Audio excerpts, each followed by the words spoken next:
So just kind of quick show of hands. Who identifies security as like a main challenge cities face? Security. All right, so for everybody that held their hands up, who associates identity with being a component of security? Not as much.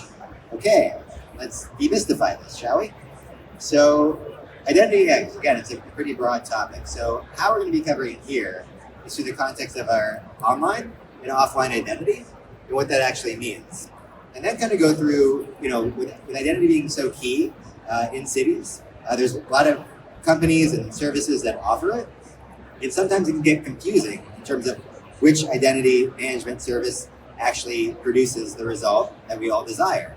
So we have a great group of panelists here that can cover all that. And I think to maybe just kind of get things started, maybe just kind of give you a little bit about your background and where you're coming from as it relates to identity, and then we can kind of get into it. Hello, my name is Roop. I'm the CEO and founder of a company called Circle out of Seattle, Washington. We actually spend a lot of time focused on identity, location, and understanding movement of individuals as they are moving throughout a particular space, whether it's indoor as well as outdoor. And identity in this particular case is very important. And understanding exactly how to keep things separate, how to actually make sure that people are not monetizing your specific identity and your information, and making sure that you get value out of it is what Circle is actually focused on. Always a gentleman. Nice. Hi everyone, my name is Hillary Brasseth and I head up product with a company called Votes. Votes is a new elections platform that makes it possible and secure to vote with a smartphone. We've been around for about 4 years and we've been piloting with several jurisdictions. Last fall we had overseas citizens who were registered to vote in the state of West Virginia voting in the midterms for the US federal election from a smartphone device for the first time in history.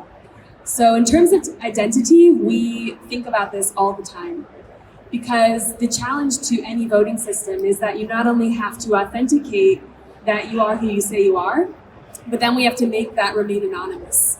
And so the way that we do that with the way we built Votes is that we leverage the latest security measures that have been built in your smartphones. So we all carry them around, most of us, every single day. Those smartphones, the latest models, have been built with biometrics, so your Touch ID or your Face ID. And so we've paired those security measures with blockchain technology to both anonymize your secure identity credential and then allow you to vote. And that vote then is logged on blockchain technology so that there's a secure aggregate count of the vote for transparency and auditing later on in the election. So trying again to secure your identity as a voter and make sure that you're a valid voter, and then secure the validity of the overall vote. My name is Roop Singh. Can you guys hear me in the back? Yeah. Wonderful. So I'm a technology strategist and I run a company called Intuit Factory, which is a blockchain education and strategy consulting firm.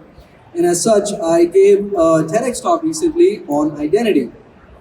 The topic was, who owns your digital identity? Unlocking the blockchain revolution. My fundamental belief is that our digital identity is something that we need to own. It is a fundamental human right. And today we live in an environment where we don't. A lot of other people own identity of us, about us. There's so much data around the world that we even have no control or even access to sometimes. And you don't even know what other people know about you. We live in an environment where so much data has been generated by users, and then there are business models that are created that monetize that data, and companies have created moats around that data so nobody else can get in, and that's the business model that's propagating a lot of this phenomenon. So what do?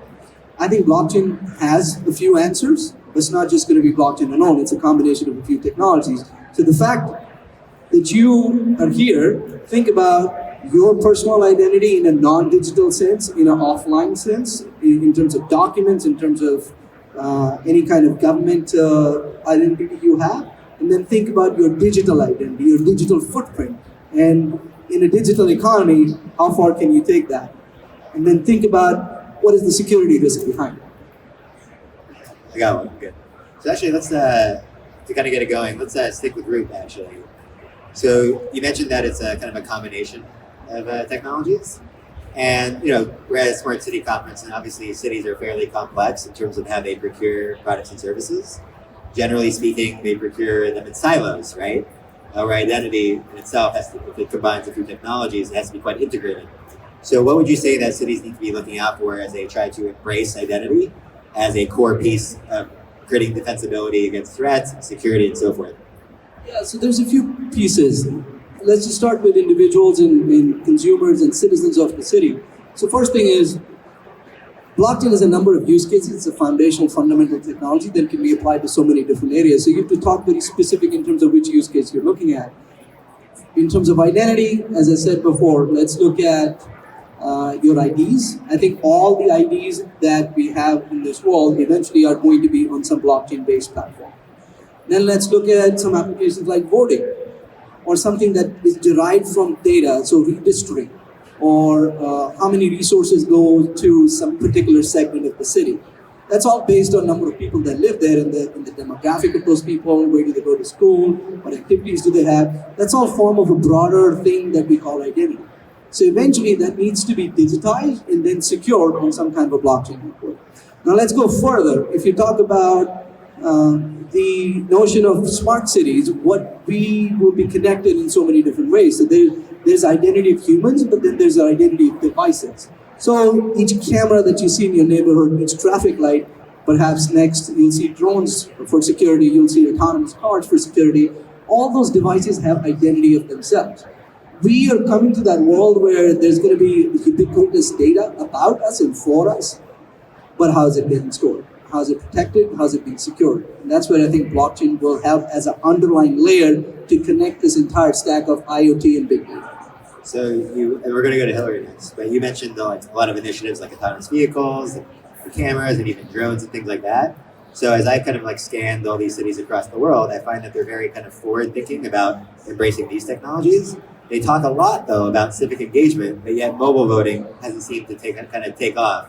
Although it's kind of viewed as a core piece, kind of core element of any smart city strategy.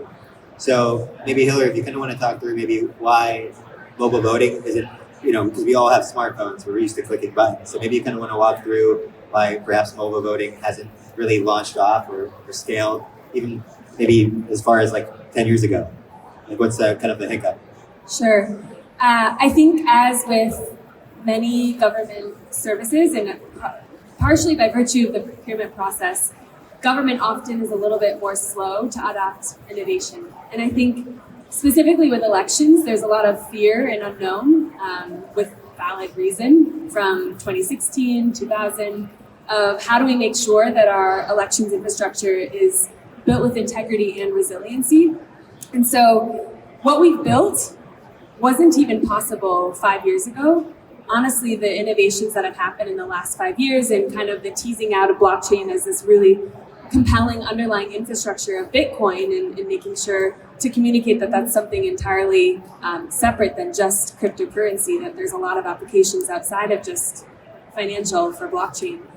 It's just been a process of making sure that we're educating as much as we are partnering very deeply with jurisdictions to ensure that the way we're rolling out our elections technology is as simple as you as the voter knowing that the process for you is you download the application, you go through a quick identity verification process where you take a photo of your driver's license front and back, you take what we call a live selfie, so you blink up and down, you look left and right to make sure that you're not taking a picture of a picture or a picture of a video.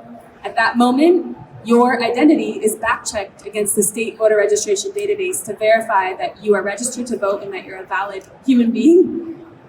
The second that all happens, all of that data is synced to your biometric key, so your thumbprint or your Face ID.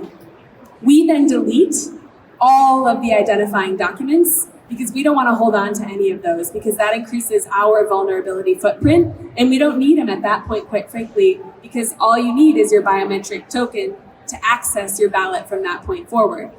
So then you get your mobile ballot, you make your selections, and when you cast your vote, again, you have to provide that biometric key, and then your votes get logged and stored as vote transactions on the blockchain, totally anonymized. And that then offers your jurisdiction the ability to do a rigorous post-election audit to maintain that the results were valid. So I don't know if that answered your question. I just went deep into tech for everybody, but No, so I think it's interesting the fact. So like I think that through this the first few kind of comments that we've had, we've kind of explored many use cases, and within these use cases, we've all kind of honed in on identity. But how do all these identities mix with one another? Because you have a lot of companies offering them, company A, B, and C, and company A, B, and C are not incentivized exactly to work together, right? Because they have a market share, they have a market share, and they have a market share. So with you being, you're probably our lead enterprise mind from your Amazon days, and even Circle and stuff like that. Maybe you can kind of just walk us through a few things. A, why should we maybe trust enterprises that, at least in the blockchain world, is trying to be designed to essentially combat with? And the second thing, how identity within mobility, which is one of your strong suits, what is the resistance you're getting from cities, given that mobility is a pretty top-line topic in itself? So I was going to do it a little differently. I just wanted to see how many people have a cell phone right now. Can you raise your hand? I like interaction. As far as the actual radios in the cell phone, how many people know that there are 3 radios in there? Each of them have their own ID. So your Wi-Fi has an ID, your Bluetooth has an ID, and your cellular connection has an ID. So technical. So the idea ultimately is all 3 of those radios have IDs, and all 3 of them map to a system for each one of those companies, so that no one will be able to be incentivized to actually share that information on a blockchain right now. We are trying to figure out ways to incentivize those companies to open up the information that would ultimately end up being on a blockchain to actually work together for the very first time. The problem is there's all of the things that you mentioned before, which are disincentivizing the businesses and the enterprises to actually make that happen. The only way that it can happen is if you provide the right incentives, but those incentives can't actually infringe upon the rights of the individual, and that's where the rub is. So ultimately, Quick question on that, because you mentioned rights of individuals. Can you maybe just kind of convey what that means? What are someone's rights as it relates to their identity? What is just call it an altruistic version of it? Yeah, sure. So you have the right to the information that belongs to you. It's your information. You're the owner. You're the one who should be actually generating enough income and revenue off of your own behavior, your own analytics. Right now, take for instance, Facebook makes a lot of money off of anyone who's using them. The advertising platforms online make a lot of money off of you. And your carrier makes money off of you based upon how you move around and how you actually leverage their network.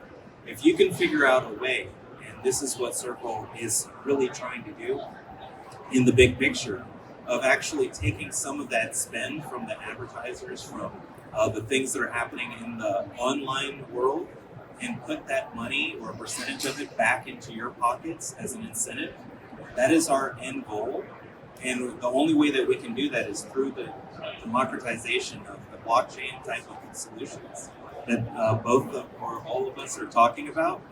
And if we can do that, then ultimately your identity, the most important thing that you have, can actually be tied to the locations and the behaviors that you actually exhibit, both online as well as offline.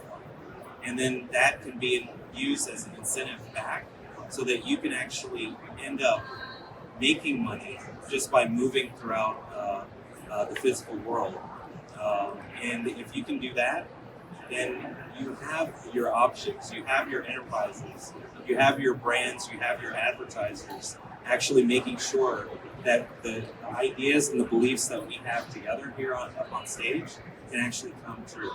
That they're not siloed, it's open, and you have the ability to connect the dots between the different blockchain sort of repositories that exist for each one of those enterprises. Without the incentives, I just can't see it happening. So I think that just to kind of dovetail on that, I think one more question. I think we kind of just open it up, right? So you were kind of mentioned, I think you kind of just articulated well what the desirable framework for someone that owns their own identity would look like. So if we can all appreciate what the framework looks like, what this kind of new future version of you owning your own data would look like, you move, you're making money, you own it, Facebook's not using it, life is great. Usually what I find is that local governments typically do as their constituents ask, in a usually very linear manner. So maybe, Roop, you can kind of maybe articulate what types of questions should just regular people that live in communities should be asking their elected officials or people that work for their municipality or even proxy organizations like chambers of commerce and so forth. Like what are the probably top line questions they can ask to create meaningful dialogue? Sure. So here are 5 things to remember: control, access, consent, minimization, and compensation. Let's go through them really quickly. Control. Do you have control over your own identity? Do you actually own it? Or somebody else owns it and they barely let you use it sometimes when they feel like it. Access. Do you have access to your own data? Meaning that there could be data about you that you just don't have access to. And that's the reality that we live in today. So if you think in your context of city government or municipal works, etc., think about the data that is about you and do you have access to it? Do you even know what they know about you? Minimalization. What that means is only the details that need to be revealed should be revealed. So for instance, if some service asks you for your date of birth, well, that means only your date of birth. It does not mean that your age should be revealed or your year of birth should be revealed. So only the minimal information that is required. Control, access, minimal